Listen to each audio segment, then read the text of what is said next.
Are you a wealth architect? That's somebody who wants to grow in all areas of life, not only financially, but mentally, physically, and spiritually. This is exactly what we're doing every single week on this show. I'm Emilio Despirito, your host of the Wealth Architect podcast, each and every week here. Wherever you're tuning in, we're glad you're here. We hope that this episode inspires you, motivates you to do something big, and maybe even blows your mind. Make sure you comment and interact with us. We love to hear from you. Let's get started. Hey, what's up, Wealth Architects? It's Emilio Despirito. We've got such a great show for you today, but I want to start the segment with our Market Pulse, and today's Market Pulse is called Setting Your Own Bar, okay? And that bar should be high. I mean, if you want to set it low, go ahead. I'm talking to people that want to set it high. So our next guest is a perfect example of this, Frank McKinney. You're going to hear about how he set his bar to his own market, okay? When he builds homes, he's building homes and making a market for those homes versus the other way around. And you can do that. And you can do that in anything in your life as long as you are creative and giving value. Quite recently here in Attleboro, Massachusetts, our builder, Danny Aya of North Point Developers, had worked directly with us. We set the bar. We set the bar on a brand new 4-unit condo division, small project, but a powerful one at that. Whereas across the country, builders were getting 6% less on their listings. We didn't only get Danny 6% more, we also added an additional 2 or 3% to that as well. So think about the difference, 8 to 9% difference over what the market is doing. So how did we do that? We figured out who the right buyer would be that would be willing to pay a premium for quality homes. Okay, there's a lot of people out there in different marketplaces, and the demographic is going to change depending on your marketplace. But we figured out who the buyer persona was before we even built these properties. And then the right finishes went in, the right targeted market went in, and now we are 8% over marketplace on these properties, 4 units in total. We're going to roll that over into bigger projects. So super shout out to Danny Aya with North Point Developers, and for you for setting the bar. Go ahead, set your own bar. Let's make it happen. You're going to enjoy this next segment. Hey, a special thank you to our sponsor, Annie Mac Home Mortgage, whose Cash to Keys product is disrupting the industry. Sick and tired of finding the perfect home, not having your offer selected? I got to tell you, it happens all the time. With Cash to Keys, Annie Mac gives sellers a cash guarantee for each of their buyers' offers. Stop bidding and hoping. Instead, bid with Annie Mac and bid with confidence. Don't just bid, but win. Annie Mac Mortgage. When you're considering buying a home or a condo or even an investment property, it's so important to hire the right home inspector. Specifically, if you're in Rhode Island, the home inspector that I always like to recommend is Mike Auger of Patriot Home Inspections, homeinspectorri.com. Why do I use Mike? Number one, he's not an alarmist. He's not going to scare you. He's going to walk you through everything you need to know about the house. You can follow him around like a puppy dog. Ask as many questions as you can. He'll tell you how the heating system works, how the electrical works, how the plumbing is, and he could save you thousands of dollars or even a future headache. If you are looking to sell a home, it's important to disclose as much information as you can ahead of time, and Mike Auger can put together a pre-list home inspection report, so when your realtor represents you and gives the buyer's agent the report, everything is disclosed that needs to get fixed, and the price is the price, and you sell your home like that. There's so many benefits to using the right home inspector, and again, Mike Auger with Patriot Home Inspectors, homeinspectorri.com. Check them out. Season 3, episode number 11 of the Wealth Architect podcast. I'm Emilio Despirito, and today's guest is someone who doesn't just build homes, he builds what he calls art on the ocean. Frank McKinney is a luxury real estate developer, best-selling book author, and philanthropist known as the Daredevil Developer. He's built and sold over 40 oceanfront mansions on speculation, meaning no buyer lined up, at price points reaching tens of millions of dollars. From humble beginnings to redefining luxury real estate on a global level, Frank has impacted thousands of lives through his humanitarian work in Haiti. Frank, welcome to the Wealth Architect podcast. Emilio, I've had this on my calendar for a while. This is cool. This is episode 11, 311. Those are good numbers. So we're gonna give your guests and your viewers, your subscribers, what have you. We're gonna give them all we got for the next half hour. Yeah, that's awesome. Frank, I found a lot of inspiration when I looked you up in your story. And, we were talking about humble beginnings, and I come from humble beginnings myself. A lot of our listeners are aspiring to be great, and they may find themselves in situations where they're like, how am I going to get out of this? So, can you give us a background of your story? And really, how did you go from what you told me when you jumped on the call from a crack house to building what you have built now? Can you give us some background? Well, the backstory on just Frank the person is I'm just a corn-fed country boy. I was born and raised in Indiana. I'm the oldest of six. I went to 4 high schools in 4 years, and it wasn't because my dad was in the military, man. It's because I got kicked out of one high school after the next. Before I Yeah. turned 18, I was incarcerated in juvenile detention 7 times. By the time I turned 18, my parents said, you got to go. You got 5 siblings that you're kind of ruining their lives. You're disrupting the household here. So they gave me a one-way plane ticket. I got to choose a location. I chose Florida, a backpack with all my clothes in it, and a $50 bill because I wanted to feel rich, when I was leaving. $50 bill is better than, 5 tens. And Yeah. I got on that plane with a one-way ticket, and I landed in Palm Beach. And man, it was like landing in the middle of a Monopoly board. It was like Lifestyles of the Rich and Famous for you young people, MTV Cribs. I was exposed. A small little town in Indiana. You go from there to Palm Beach, and talk about culture shock. And I Hmm. decided then and there to kind of take out the imaginary eraser of life. Let's imagine this is a eraser. Turn around to the chalkboard of life and erase what was. Kill the person I was born to be, which was either a criminal, which I wasn't good at that. I was getting caught, or a Mm. banker. My father was a banker. My grandfather was a banker. I don't look like a banker. I don't want to be a banker. So that wasn't going to be it. I started digging sand traps on a golf course, earning $180 a week. They called me the White Haitian because of my work ethic. I loved having that job. Nice. Yeah, man. I loved having it. I didn't believe in, I might believe in the welfare system. I just don't believe in the welfare mentality. So I was proud to That's have that right. job. And I was around affluence. Mind you, Emilio, I'm working on a golf course with rich people who play golf all day.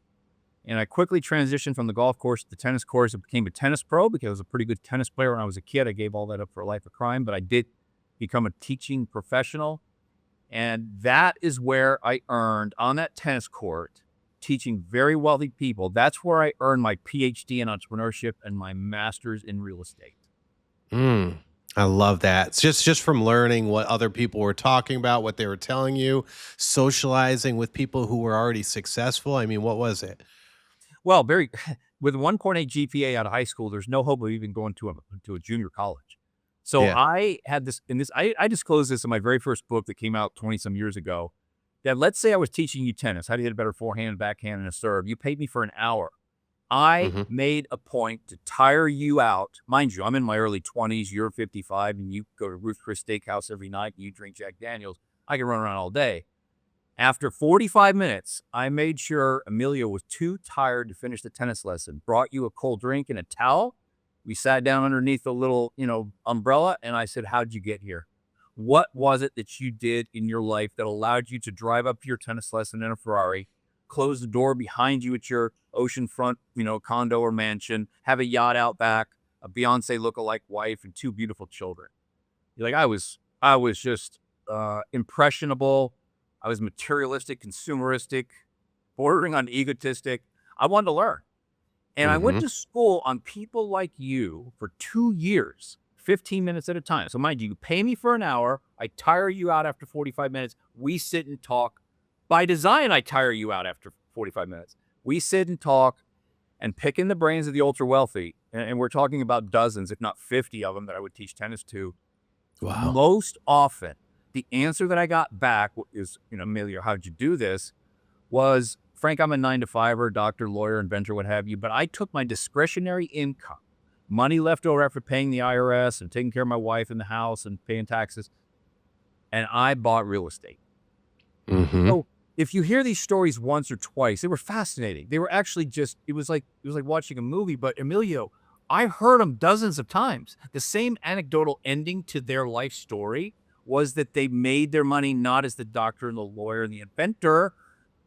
They made their money in the real big money was made in real estate. Amen, man. I totally agree with that. So So that's funny because there's a statistic that says I think 70% of the billionaires in the world really got their money through real estate. 70%. That's a massive amount.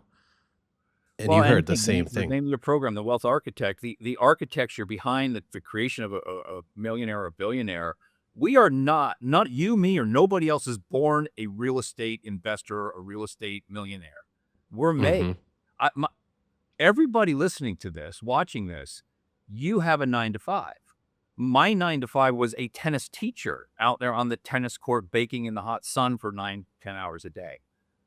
And I took the money. I made good money. Listen, I was making 100 grand as a 22-year-old teaching tennis. That's And I big took that money. Yeah. money, and contrary to what you might see on the screen, I'm a lot less exciting than I look. I took that money and I put it in the bank. I didn't my friends were putting it up their nose. This is the late 80s. There were, Oh, yeah. cocaine and drinking and drugs and women and all that. My wife calls me a nerd. My wife of 36 years calls me a nerd in sheep's clothing. I go to bed at 8, I get up at 4, don't drink, smoke, do drugs, gamble, overeat, oversleep, womanize. That discipline I took to a real estate career, a real estate beginning that I had learned from my ultra wealthy tennis students. And Yep. in the late 80s, I bought my first crack house. And it was not because, you got to start somewhere. I couldn't start at Yeah. multi-million-dollar oceanfront homes. And listen, at that first crack house I bought for 36 grand, I flipped it and made $7,000. And Emilio, it could have been monopoly money. I say that Hmm. because the concept of buying undervalued commodity, in this case, real estate, adding value to it like nobody else, marketing it like nobody else. You've been to my YouTube channel, Oh, I've and seen it. Amazing. making, selling for 103% of retail is how I started my career. And we did hundreds of houses worth less than 100 grand. Matter of fact, I didn't do a house worth more. Didn't flip a house. By the way, flipping houses. The word flip was used in gymnastics. It was not used in real estate in the late 80s. So once we got good at the craft of real estate, Hmm. not the business, the craft of real estate. It So is a Malcolm craft. Gladwell says you're putting in 10,000 hours to become an expert at anything in life. That's right. 10,000 hours is 5 years full time. After those Hmm. 5 years of flipping little crack houses, every single one of them worth less than $100,000. So these were first-time homebuyer houses in the late 80s. We then jumped not to 500,000, not to the $1 million price point. We jumped from 100 grand to 2.2 million. That's a massive jump, especially back then. I mean, that's got to be equivalent to what, a $10 million home now or more? So from 87 to 92, 5 years, 10,000 hours, we did hundreds of little houses. In 92, I did my first oceanfront house that was $2.2 million. So let's talk about that, right? So first off, I want to, you dove right in and you were flipping houses. So many people, I think, are afraid to make that first move, that first step. What was it that pushed you? Like, how did you know, like, all right, hey, I'm going to do this. I'm going to go all in. Like, what was that deciding factor? Like, how'd you make that decision? I'm going to tell you what it is for everybody listening, and because Hmm. this is what it was for me post-mortem looking back. We've been told our whole lives that we fear the unknown. You heard that soaring, the Hmm. fear of the unknown. First of all, you can't fear something you don't know. It's impossible to fear something. Like if you and I were talking face to face in your studio there, and you had Tourette's or something, and I didn't know that, and you reached out and punched me in the face, I didn't know that you had. I wouldn't know that. How would I know that? Yeah. You can't listen, everybody. You can't fear something you don't know. What you fear is leaving the known.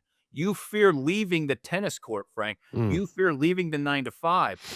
So I realized that if I was going to have regrets in my life, which we all will, I wanted to regret what I did, not what I didn't do.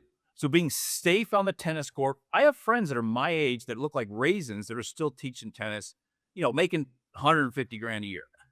Hmm. That could have been me, but I chose, and my muscles aren't that big, but I chose to exercise my risk tolerance like a muscle. Exercise your risk threshold like a muscle. Eventually, it becomes stronger and able to withstand greater pressure. So Hmm. people flip out. They say, Frank, you went from a $100,000 spec house or crack house to a $2.2 million spec house. I had done hundreds of little ones. So I had exercised my risk tolerance. I became confident and good at the craft of real estate. So the fear, first of all, back to fear. One more thing on fear. Hmm. We when we become afraid, it's usually a result of the thought of taking a big risk or making a big change, taking on Hmm. a big challenge. It's the thought. And that stops most of us dead in our tracks.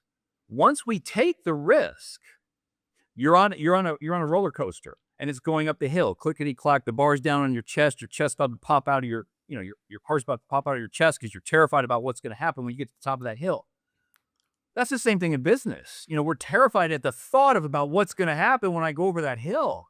Well, guess Yeah. what? When you go over the hill and you're on the roller coaster, 8 out of 10 of us throw our hands in the air. We're excited about Yes. what's going to come. Yes. That's the thing. Exercise your risk tolerance. People think, Frank, I did a $50 million spec house, but it started with a $50,000 crack house. So I Yep. exercised my risk tolerance, and I was Emilio, I was more afraid to come off the tennis court earning $100,000 as a 22-year-old to do that Hmm. first crack house than I ever was doing the multi-million-dollar spec homes. Wow, I love that. And you know what? As you're saying that, it's so invigorating. It's so exciting. Just throwing your hands up. Listen, let's go. You have to have a tolerance for it though, right? Like if you're somebody that needs something steady, 9 to 5, right? You're not going to make it in real estate with that mindset. You have to be willing to lose. You can't you can't think that the end game is going to be negative. You got to stay positive. I mean, how important is it to have a positive mindset and more importantly, to be around positive people and to So, push those negative naysayers away? well, there's a loaded question. So first of all, Uh, um, I I, asked I those. That's okay. I think it's fine that you have the fear associated with leaving your cubicle, your 9 to 5. That, like I said, you have to exercise. You walk into that risk gym, a 90-pound weakling, like all of us Hmm. do. We're not Hmm. wired that way. Actually, my therapist says I am wired to pitch for excitement, but I believe it, it. in the case of becoming this real estate artist, I wanted to, like, yes, I look like I can sing or play an instrument. I wanted to create three-dimensional art on the ocean that people could live in. Like Van Gogh or Renoir or Monet or Michelangelo. They create two-dimensional art. I wanted to create three-dimensional art. Frank, you've built and sold over 40 oceanfront homes, mansions on speculation. Okay. That means for our listeners, that's no buyer lined up. Most developers would never take that risk. What did you see in that others didn't? I said yes more than no to opportunities. It's as simple as that. Like, say yes more than no. What you do is begin to build confidence in a very insecure world. And so once I realized that I was really good at this craft of real estate, sub $100,000, spec house or crack house, I Hmm. I realized that Palm Beach County only has about 160 direct oceanfront homes, and I understand the law of supply and demand. I didn't have to go to college to understand that.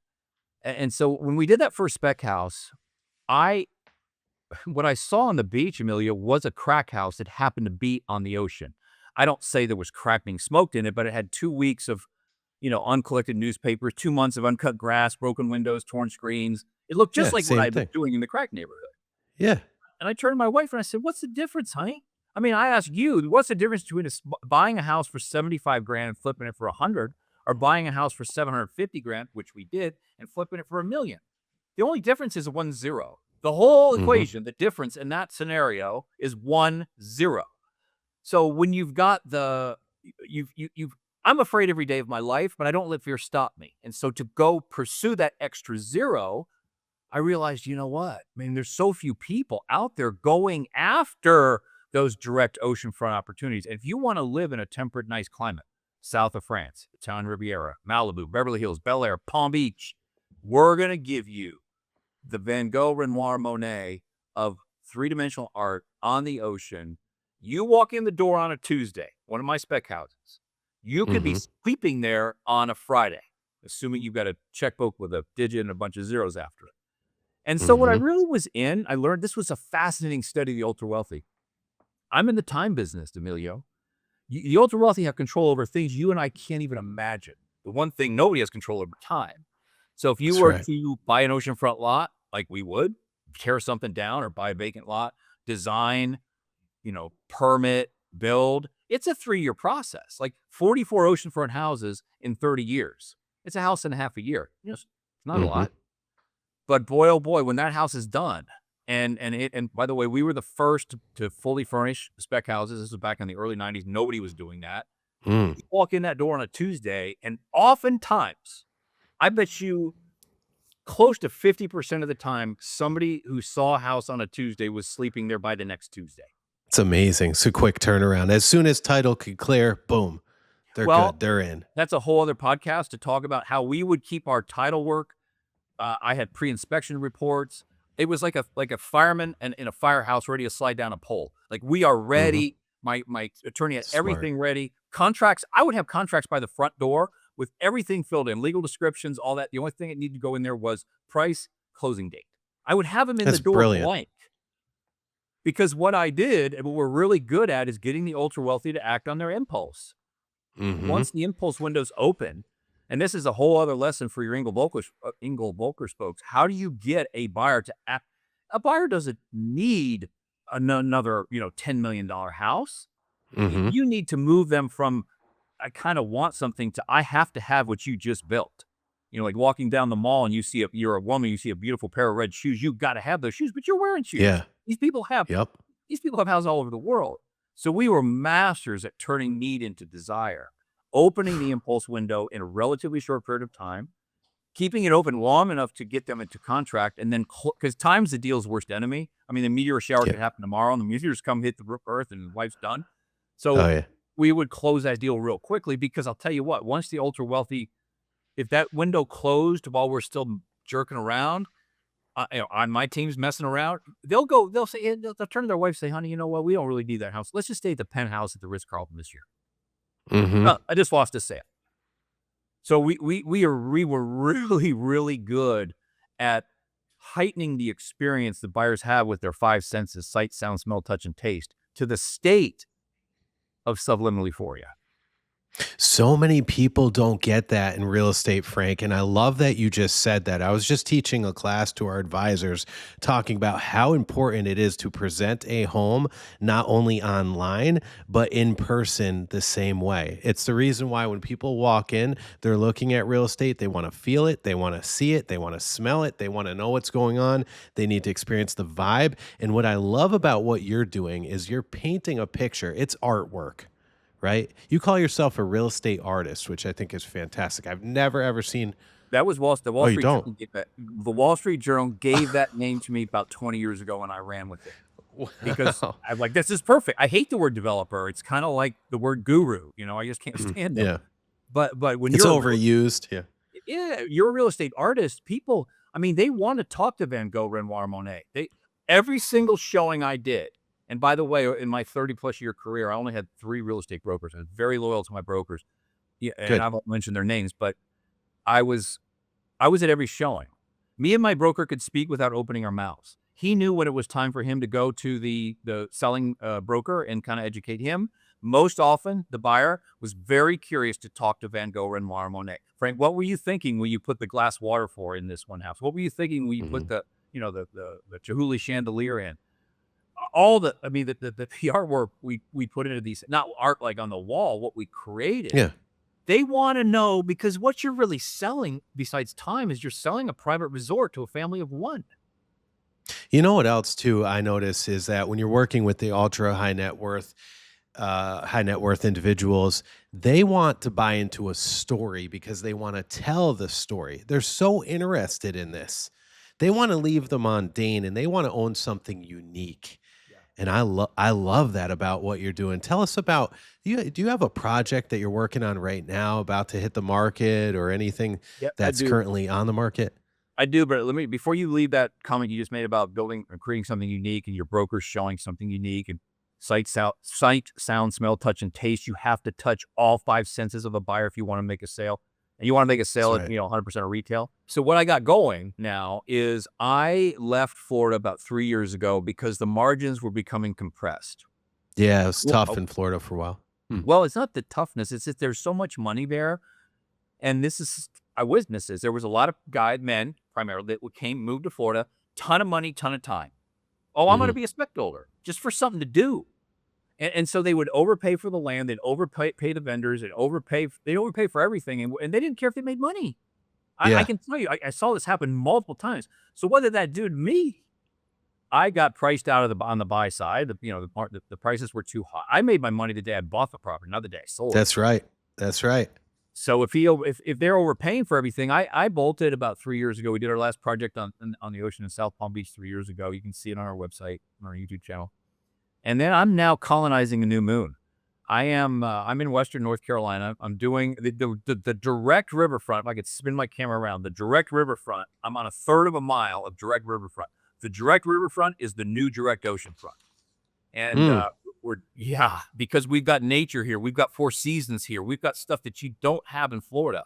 And you have a world that's kind of gone a little nuts. And when you can deliver nature besides just the ocean, 4 seasons, and at least the seasons in Western North Carolina are pretty mild. I'm working on this mountain modern home, and it's pretty much done. I'm actually coming to you from there today.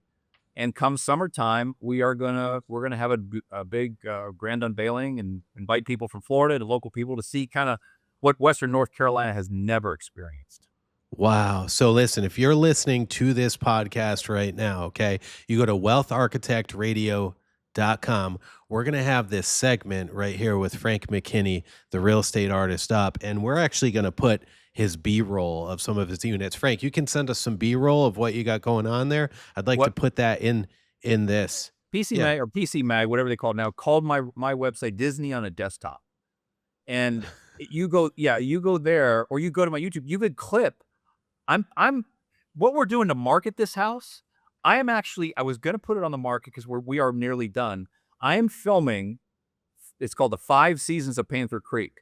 We filmed fall. I filmed winter. I'm now filming Mhm. spring. I will film summer. I'm putting those together in a little movie so that the buyer can experience the highlights of the 4 seasons. The 5th season is your season if you decide to buy it.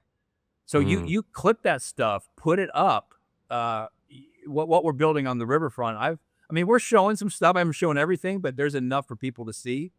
And if you're watching this or listening, go to frank-mckinney.com.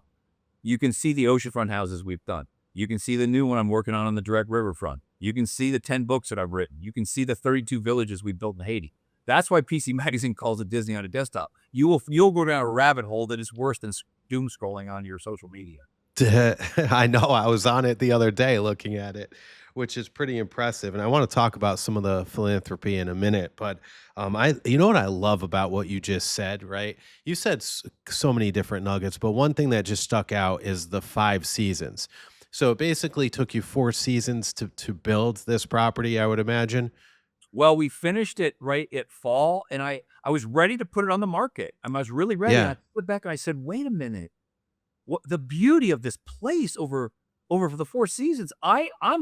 If I'm going to make a market, Emilio, and it's going to be in a place where the 4 seasons are very important to the buyer, I Yep. pulled it off. Well, I didn't put it on the market, but I pulled the plug on listing it. I said, no, I'm going to take my time. I'm going to film the best of each season. I'm going to put them together. It's going to be a little movie. There's little themes and stuff. There's little actors of people fly fishing. You're going to get it all in 10 minutes. Brilliant. And that, it's going to take time though. Like people like Frank, hey, what if I had a buyer now? Nope. If I'm going to do more, this is my first shot at establishing the direct riverfront being the new direct ocean front. I love that passion behind that. And then you said the 5th season is your season. You know what I love about that subliminally? And you're a smart guy. Maybe you realize this, but if I'm listening to that and I hear a developer say that, I feel, man, I better jump on this because someone else is going to buy it. And that's true. I guarantee you that your projects are turning pretty quick when they're on. Because like you said, the power of the turnkey, move right in to experience and have that and have a home you can move right in, not have to worry about customizing. The artwork is already there. It's done, is huge. Well, for you real estate professionals listening to this, we all know the all-important acronym DOM, Days on Market. How many days on market? Absolutely. So over my entire career, not counting the crack houses, but since we got onto the ocean, my average days Yeah. on market is 54.5 days. 54 and a half days. That there were sometimes it was 2 days, there was sometimes it was 2 years, like when the real estate market crashed. But that's my average. So the reason I am not, I mean, you won't find anything other than my YouTube videos and some social stuff about what we're doing here, because I want to complete the movie. I want to complete the picture of the 4 seasons. Because I've never, listen, in Florida, you get a house done, you put the for sale sign in the yard the day you're done, because there's nothing's going to change. I Right. can't tell you how beautiful the winter was here. I mean, you go again. It's just Frank McKinney YouTube channel. Watch the fall season, the guy fly fishing, and then watch the winter season. 8 inches of snow, and we're sitting out by the campfire. Yeah, it's really exciting, and I really hope people like you and some of your people in your office will come down this summer. I'll definitely put you on the list. It's going to be a very exciting grand unveiling. I'm going to also release one of my 10th book on the same day at the house party, at the grand unveiling party, to see. And this is going to sound egotistical, and I really hope it doesn't come across that way. But a master class in marketing, because I'm selling to, and this is only going to be a $5 million house. It's not 50 million or 10 million. In this market, there's very few houses that sell for more than 2 million. So the market will flip when they see something at 5 million. So but it takes time to make a market, and that's what we did in South Florida for 30 plus years. I'm not going to do a bunch of these, Emilio. I'm kind of toward the end of my career, but to do a few, to colonize a new moon, is extremely exciting for me. Do you have to make a brand before you make a market, or do you think somebody could just splash and make a market? No, I think that's a good one. What comes first? I think the brand did. I think with me, it was, I remember it was USA Today, the real estate rock czar, CZAR. That was a moniker they gave. And I realized when I first got into real estate, like, this is the way you would have seen me as an 18-year-old in high school. So I chose not to change kind of the appearance, and that part. To this day, when I'm sitting in an airport, people will come up and say, who do you play for?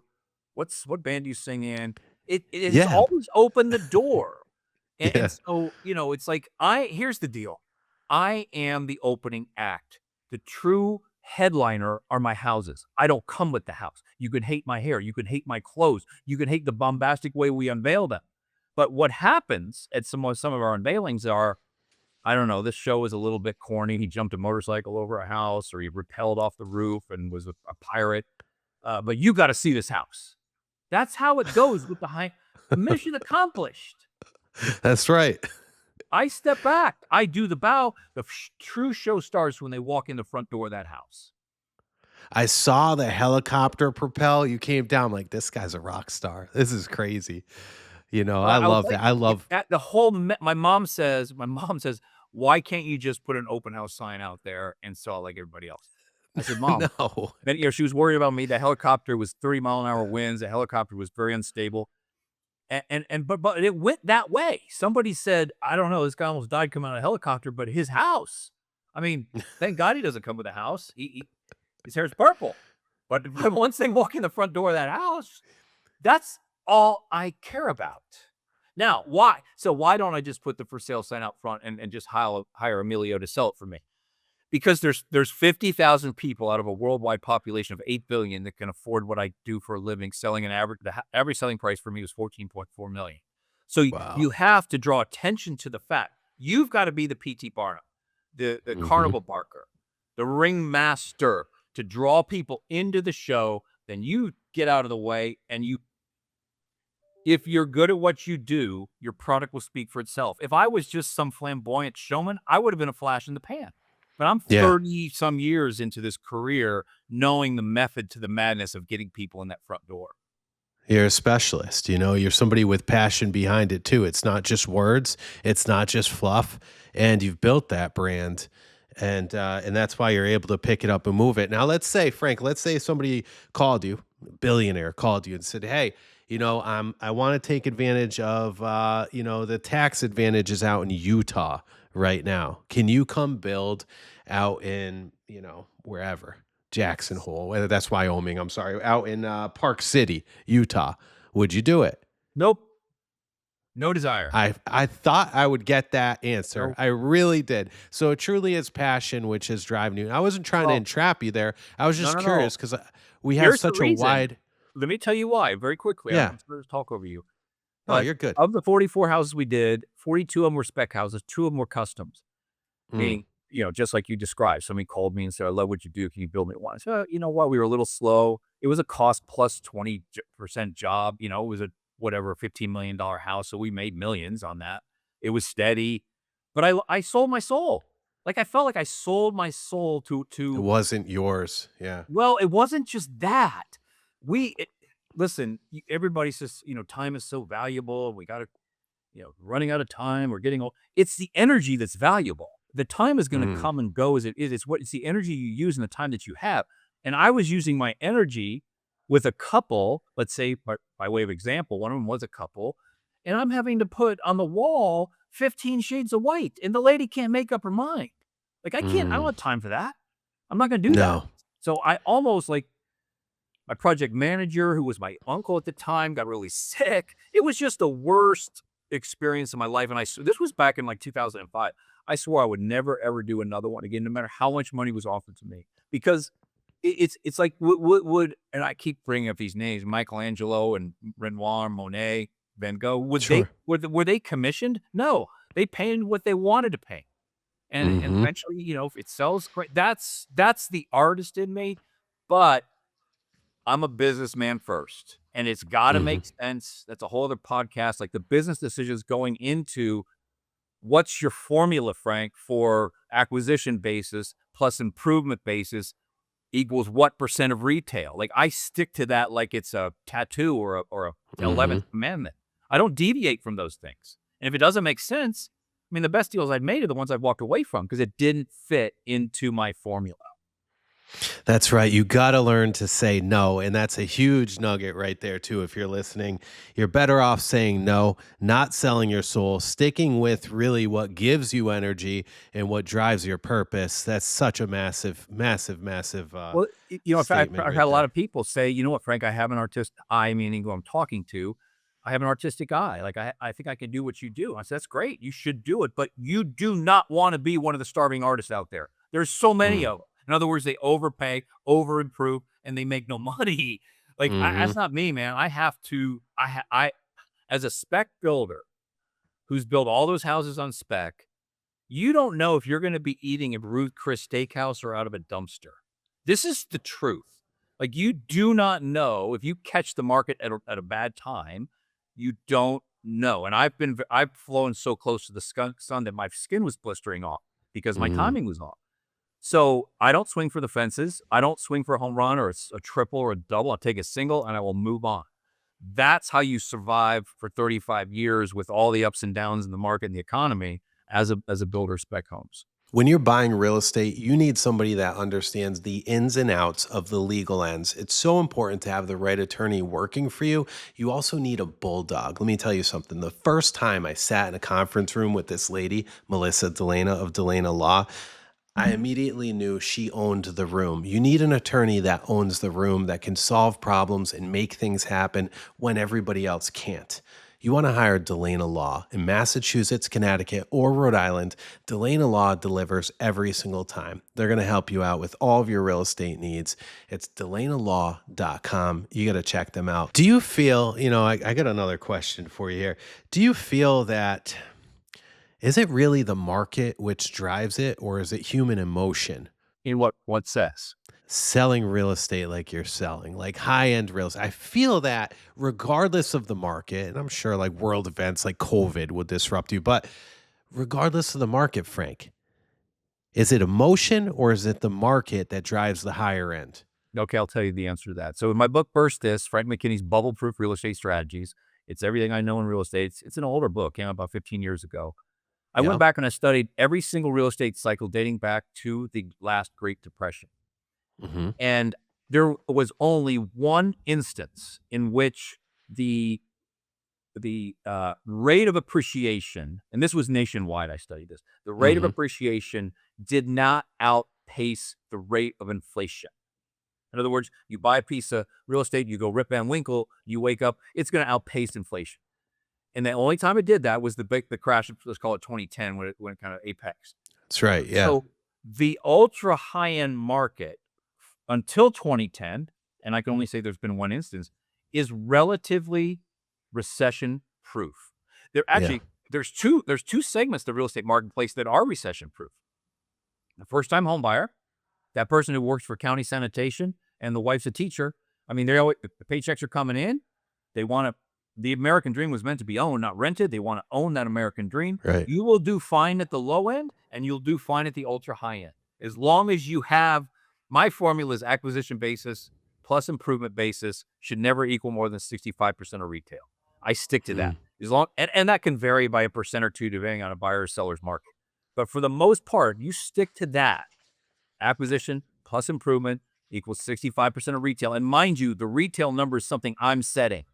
It's 105% of what retail would have been before, because we're always setting price records for per square foot.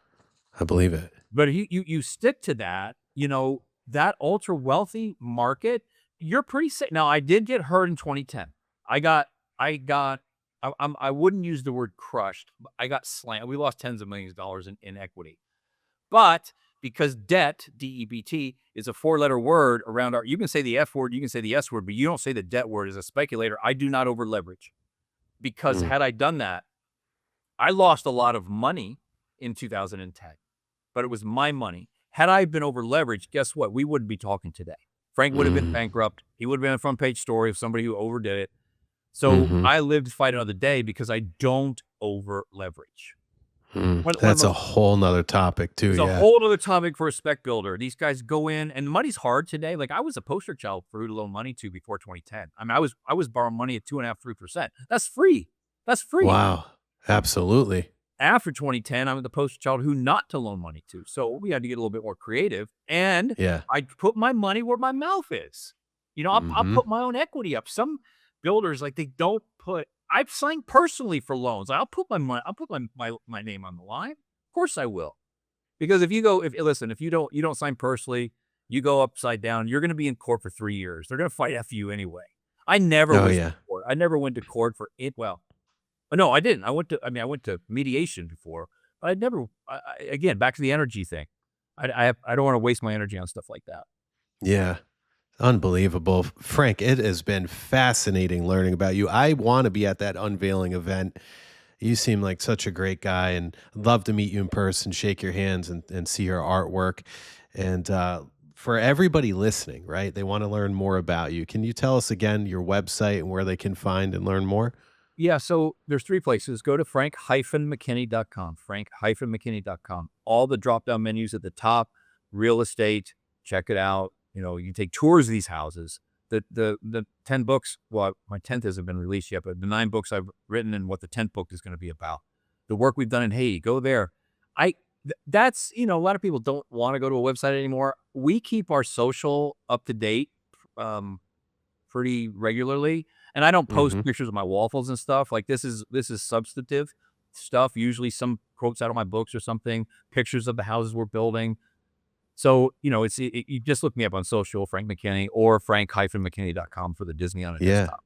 I love that. Hey, Frank, another thing too, if our listeners go to wealtharchitectradio.com, we have a section called The Vault. And this is where our guests can add something in there, something of value to our listeners. Do you have anything you want to add to The Vault? Are you talking about like a physical thing? No, like, it could be a PDF. It could be anything at all. How about an invite to the unveiling event? Once I design that, I will. You talking about like upload it to a vault? No, we upload it to our vault. Yeah, it's our vault where our listeners go to. Emilio, this is going to be, it's going to involve Bigfoot. It's going to involve kayakers. It's going to involve skydivers. It's going to be. It's going to be fun. I don't have the date yet because I'm going to release the book on the same date that we unveil the house. And then we're going to do for people who want, and the only requirement to come is a donation. It's going to be subjective, like to whatever you want to donate to our carrying house. We didn't get a chance to talk about our work in Haiti, but you make a donation to our carrying house. If you donate over a certain amount, we're going to have a second day where we're going to do a mastermind right at this house at the Riverfront Mountain Modern Home. Sick. to, like is it gonna be a mindset mastermind? There'll be real estate people there. There'll be all kinds of people there. But it's gonna be in the summer, so it'll be hot in Florida. Come to Western North Carolina and see. I think it's the most beautiful house we've ever done. I love that. Frank, we'll talk offline because I want to connect you with Realm Global and Engel and Volker's private office, two very, very, high-end networks of real estate advisors. I love the mastermind class. They're going to love it too. And let's pack that event. I'm sure it's already going to be pretty packed, but let's get some more eyeballs in there and really get some eyes on your work. I love that. I admire what you're doing. And real quick, in like 30 seconds, can you tell us about, we should have had more time for this. Your work in Haiti is unbelievable. It is really too bad we don't have more time, but let me sum it up like this. To whom much is entrusted, much is required. To whom much is given, much is expected. It's a great life mantra. If you're a Christian, it comes from the Gospel of Luke, chapter 12, verse 48. I was entrusted with a lot, and not having come from very little. I take that very seriously. I'm in the housing business. I provide housing to the most wealthy. Shouldn't I be providing housing to the world's most desperately poor and homeless? Over the last 23 years, we've built 32 self-sustaining villages in Haiti that provides a self-sufficient existence to 14,000 children that were eating dirt flavored with bouillon and lemon juice. Now they have a beautiful, it's beautiful to them, beautiful to me, house that I can build for $5,000, a community center, a school, a church, a clinic, renewable food, clean drinking water, and some form of free enterprise we put in every single village. We are 32 for 32. So when you go to my website, you'll see the drop down, Caring House Project. You can take a tour of all the villages we've done, 32 villages, 28 cities in Haiti. That's what I do. That was supposed to be the title of our session together. What's it all for? That's what I do it for. And we didn't get a chance to talk about it. But now I saw that was your first question. I was like, we're going to get into that. But Frank, you're a good sport, man. I appreciate you. It's been really an honor to have you on the Wealth Architect podcast. God bless you. Keep on doing his work and keep building some art. We'll see you soon. Great host you are. Thank you. Awesome. Thank you. All right, Wealth Architects, I know that you got a lot from that segment. I certainly did as well. I give Frank McKinney a ton of credit because he is literally the definition of authenticity. He is himself. He used what he's learned in his life to really create a wonderful opportunity for the marketplace. And really, real estate is art. I love the way he looks at it. I love the way he presents his business, himself, and really how he gives back. It's just truly fascinating to see the philanthropy behind some of these amazing guests that we're having on. So really, truly blessed to be here and in the studio and on the phone and talking with these types of people. Thank you so much. If you are a wealth architect and you want to expand upon your wealth and you need help with that, feel free. Go to wealtharchitectradio.com. Contact us. If you're running into a situation where you need help or your back is against the wall in a project and you just want the right advice, well, you know what? That's what we're here for too. So God bless you. Thank you so much. Make sure you subscribe, YouTube. Check us out on Spotify, Apple Podcasts, SoundCloud, iHeartRadio, and follow us on Instagram too. Thank you so much. I'm Emilio Despirito signing off. We'll see you back here next week. Go build the life, architects. Peace.